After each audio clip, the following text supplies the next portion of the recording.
We all heard that. All right. Hello, everybody. This is Braintrust. We have been meeting off and on actually, we've been consistent for about 6 years. We just celebrated 6 years. And what the group is, it's like-minded business owners that's more of what I consider more of a mastermind where we use the space to collaborate with each other and share ideas. And what we are going to try for the coming months is at least some sort of podcast where we introducing our speaker or one of the members, and then we're having a group discussion that'll help other business owners. So we thought our first discussion might be important to go to be about business cards. So before we even jump into this, everyone, can we do a quick, like a 1 second intro of just who your name and your business and what your business does, and just really fast, just so everyone knows. Lita, or Jenny? No, let's start with Lita because we'll end with Jenny and you'll take us off. Lita Bunting, Znimka Creations. I organize digital photo collections and design luxury photo books. Thank you. David Levine. David Levine. I am your virtual professional. I help my clients get found through digital marketing, WordPress websites. And Fran?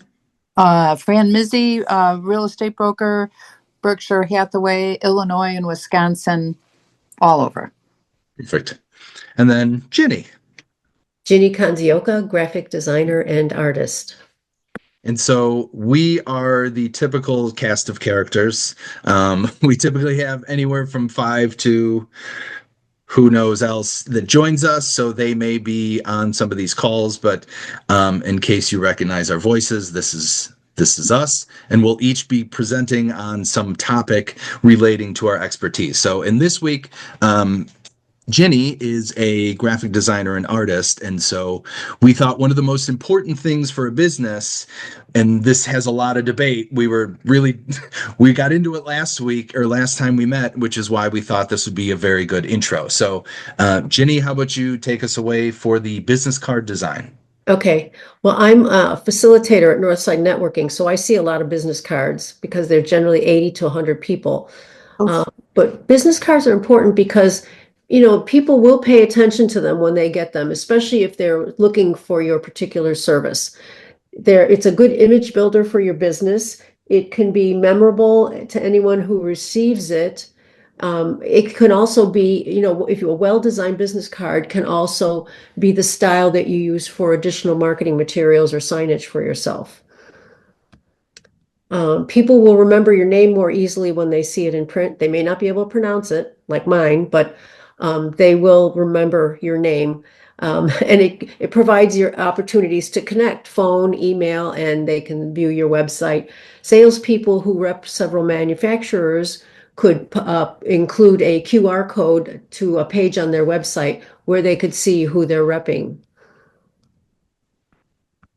The design possibilities are endless, paper, colors, texture, embossing, debossing, foil stamping, die cutting, two-sided, and metal or plastic. I actually designed a business card that was printed on metal for a client.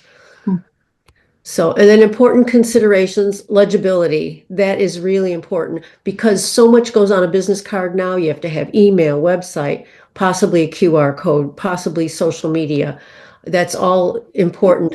The tagline could be important if the name of your business does not, explain what your business is about. So you might want to include a tagline. So these are business cards that have well-organized information. Audrey C. does various technology. He does web development, mobility technology, enterprise solutions, and the back of the card has everything in English and in Spanish. Jenny, can you go back to the last card? Because I think this is an interesting. I think this is one of the discussion, or this is a topic that I don't know if you guys have noticed this, but I just redid cards with Jenny and I changed some of I know I actually asked my Braintrust, you guys, your opinions on this, but one of the things that I have noticed with giving out cards is there's always one thing that people will say back to you. Have you ever noticed that? Like, so it's the thing that obviously they find interesting. And so, I mean, I think that's the other thing that you can test is really like what's up front. You can test the different names of these things because I don't know. Has anyone have you guys noticed that? Like Lita, when you give out, I'm sure you have very specific, like they're like, wait, what? Right. Well, and mine is very simple. I just had to pull it out because when Ginny mentioned having a tagline, I'm like, oh, I have a very unique name to my business. And it definitely, if you don't speak Ukrainian, you don't know what the word Znimka means. Right. So yeah, I do have a tagline, and I'm glad I do. And I'm glad that I'm not a disappointment to this group right now. But yeah, people will always say something, and it's either how do you say this or what does it mean? But once they flip it over, I've recently started putting my picture on my card. I feel like certain industries do that now. And it's just like you put the face with the name and then the tagline. But I like to leave white space. I'm a type of person where I take notes on people's business cards. Like I'll say where we met and what was interesting about that person. So I have a lot of white space on mine. But I that's another very important part, I think, for what people do with the business card, because sometimes we're like, well, I don't like them. It's like, okay, but what do they do with them? If they're going to write notes on your card, and that helps. And that picture thing, I didn't do that on my most recent cards, but I mean, you meet 80 people. That's the easiest way to remember someone the next time you meet them is you see Right. their face on the card. So I'd be curious to know if you find that more people recognize you, kind of the next time around. Yeah, we'll see. Let's see if I change up my look. Yeah.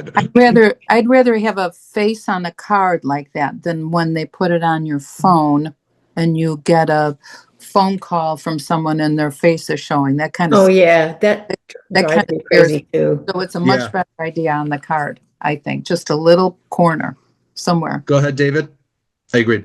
You're talking about different materials and papers, and Lita said writing on cards. Years ago, I had a card that I thought would look really cool if it was glossy paper Mhm. because I was in the candy industry. So I Mhm. spent extra money to have glossy paper. And then Mhm. people tried to write on my card, which I didn't care because, I was doing the same thing and they couldn't write on it because it was glossy. So I had to start carrying around the Sharpie so people could write them and like give them. And then I was going through Sharpies and like, so eventually when I ran out of cards, which took a while, I did the same card, but I had the outside be glossy and it was a flip over card where the inside was flat so people could write on it. And so like, I think that's something to take into account when you're doing your business card is not only like other people are saying white space, but make sure that people could actually write on it because White space you can use. No, that's a very because that's a very I think my first business cards, I was like, I want them glossy because then they're gonna stand out and then no one can write. And then you're like, well, that's dumb. So very valid, We're going to very run out valid of time point. for you, Mike. I know. It's 9:49. But we're doing the topic, so I think we're all right. Okay. We're Sorry. having a good discussion. Nobody's ever What- read anything back to me when they've gotten my card, like at Northside Networking. Really? Yeah. nobody's what? People I like didn't hear that. you. People like the head brain thing on my card. Yeah, That's the first I thing imagine they people would. always it's like half and half. People will be like, head brain, huh? And they just chuckle. It's like, all right, good. At least you're paying attention. That's why I do it. But then usually one of the taglines gets people. So that's why it's like, switch them up. What do you have? Can you go to the next slide? This is it. This is the next Oh, that's the slide. last one?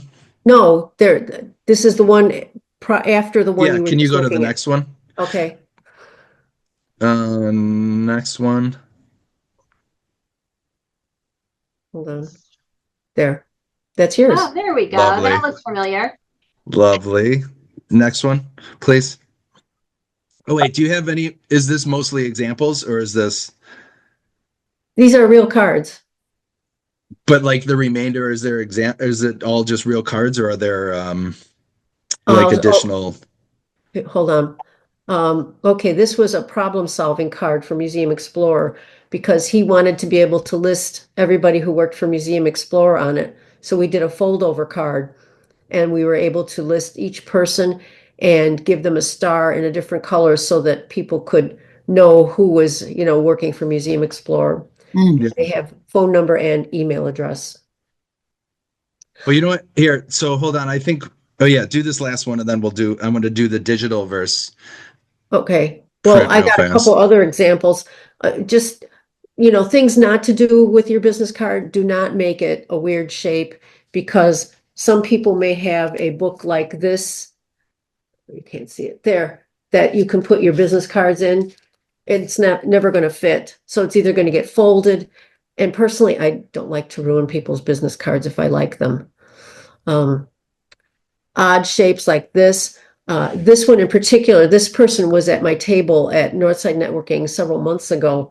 And the first thing he said to me was, "Oh, so you're a designer too. Does that mean we're in competition with each other?" And I just thought, what a jerk. And I told him, I said, "Well, this card is cute, but people are going to lose it." Yeah. He came back at the last Northside Networking with a normal size card. Mm. This is a card. It's a nice card. It's nicely designed. Unfortunately, it's very hard to read the person's name, address, and phone number. And I think that's real important. So that's one thing that really bugs me about it.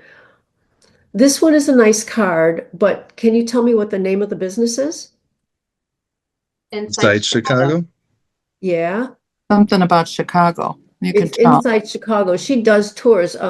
Bill and I won a tour with her down Route Mhm. 66. So we had a Mhm. chance to go to Pontiac and some of those other towns. Nice. I thought that making the name larger and moving it up, I think would definitely help make it more Yeah, that memorable. separates the Yeah. well, okay, so hold on. So this is good. I mean, I don't want to go through the rest of the cards like this, but I think one of the last thing, these are great examples, and I think the other thing is obviously people can reach out to you, and this is where Mhm. certain examples, it's important to have someone outside of what you're trying to do to understand how you want someone to read what you're Mhm. trying to say. So I think Yeah. that's kind of Yeah. the things that Ginny's kind of hinting at. And then one of the last things that I thought was very important for one of our last discussions is that I am still seeing people that are giving out digital business cards where they're making you sign or just do a QR code, and then the card they go into your contacts and then you sort of lose them. Yeah, you Like, do lose them. so that's my theory on the digital. Does anyone have a Mhm. pro side for digital cards? Nope. No. Nope. Nope. No. I mean, One thing I want to point out about this card, what do you think Mhm. this person's business is? Somebody in another networking group gave this to me, and I took out the name to protect the Yeah. innocent, so to They're in the speak. Safaris. tourism business, I would think. It's a graphic designer. mm, Oh. Nina okay. and I are both wrong. Obviously, But this designer doesn't know how to and I think that's her communicate. point. That's her point. Like, you got to be very, just because you're In fact, clever. I mean, that's the problem with my first business name. If you're too clever, like people, it's too confusing. So you need to spell it out. Yep. Um, but no, that's great. And I know, and I hate to do, I know you have a lot of examples, but if we're doing podcasts mostly, I don't know if it's video, so that's why it'll be harder to show all that. But I mean, it's thank you, because there's certain rules, but it's obviously you need to have someone like organize it for you so you know what to do. So, um, David, do you have any final thoughts that you want to give on a business card or little marketing material like that? I think business cards, though people that I've been networking with, and especially when I've done some networking events lately, people are like, think it's old school. I had somebody actually say I was old because I had a business card. Maybe I am old. I still think they're effective. And I think a nicely designed one is very effective. And that where American Express used to say, don't leave home without your American Express card, I still say, don't leave home without your business card, because you never know where a networking opportunity might come. And you should be ready to Mhm. cast per diem, grasp the opportunity, and perhaps make a connection. I agree. there have been people that have been at my table at Northside Networking that don't have enough business cards, so they make everybody take a picture of it, which is fine, but kind of unprofessional. Yeah, Business sometimes cards you are get in a cheap. bad spot. Yeah, there was You one forget. couple, two women, they were working for the same company, and apparently their cards didn't get ordered in time, so they didn't have them. So they had one that they were sharing between the two of them. Common thing. Well, but this is my other thing. I mean, without digital business cards, you can't just leave them hanging, hanging loose on your floor, so you'll find and see their name 1,000 times. Which I honestly think that's how the majority of the business happens. Like people are just too lazy to throw something away, and then they just Mhm. find it later. It's kind of like a Nita? tickler. Like it reminds you, oh shoot, I need to Exact. follow up with that person. And then you actually do something with it. Like if I have a card on my desk, I'm like, okay, I either need to enter them into my CRM or enter them into a spreadsheet or shoot them an email or toss it. Because some of them I will toss. Absolutely, I will toss them. Yeah, me too. Which was interesting. You just made that topic could be a next something about like the postcards, because it's like you want something that people are going to hold on to, as like their reference or something to check onto so they don't get rid of it, which is like plumbers do the magnets on the, hot water heaters and Uh-huh. stuff. And that's Or like, stickers. there's I've done stickers. Yeah. stickers for Joe. It makes so much sense. This is another one. I gotta Yeah, turn it's not going to work. off my background. Fran, You said anything, any last stickers minute? for plumbers. I recommended from a mechanic that he needs to start putting stickers on the windshield because he wasn't doing it where my old mechanic used to. And he told me it's made such a difference because, you write down your oil change should be at. And he said what he's spending, the little bit of money he's spending on the stickers, he's actually it's paid for itself. That's what I did for Joe's Plumbing. I designed a sticker that has the camera. It shows a camera icon highlighted on the phone, and then a huge QR code, and then an arrow pointing to a calendar so that it takes them to the page where they can make an appointment. And Mary Rose told me it increased their business by 30%. And cards like this, some people, I don't know why this guy does these oversized cards, but there's no place you can store something like this. It's immediate. Yeah, you either have immediate use to use it or throw it out. Yeah, exactly. Or save it for a presentation. Well, that was kind of episode 1. I think we're close enough. That was a little longer than I anticipated, but I think there was a discussion on business cards. So that was topic 1. We'll see what we do in 2 weeks. But this was Braintrust Networking number 1 podcast, I guess. We'll see how it goes. Awesome. It was Thank fun. you. Bye, everybody. Thank you. Bye. Thanks so much.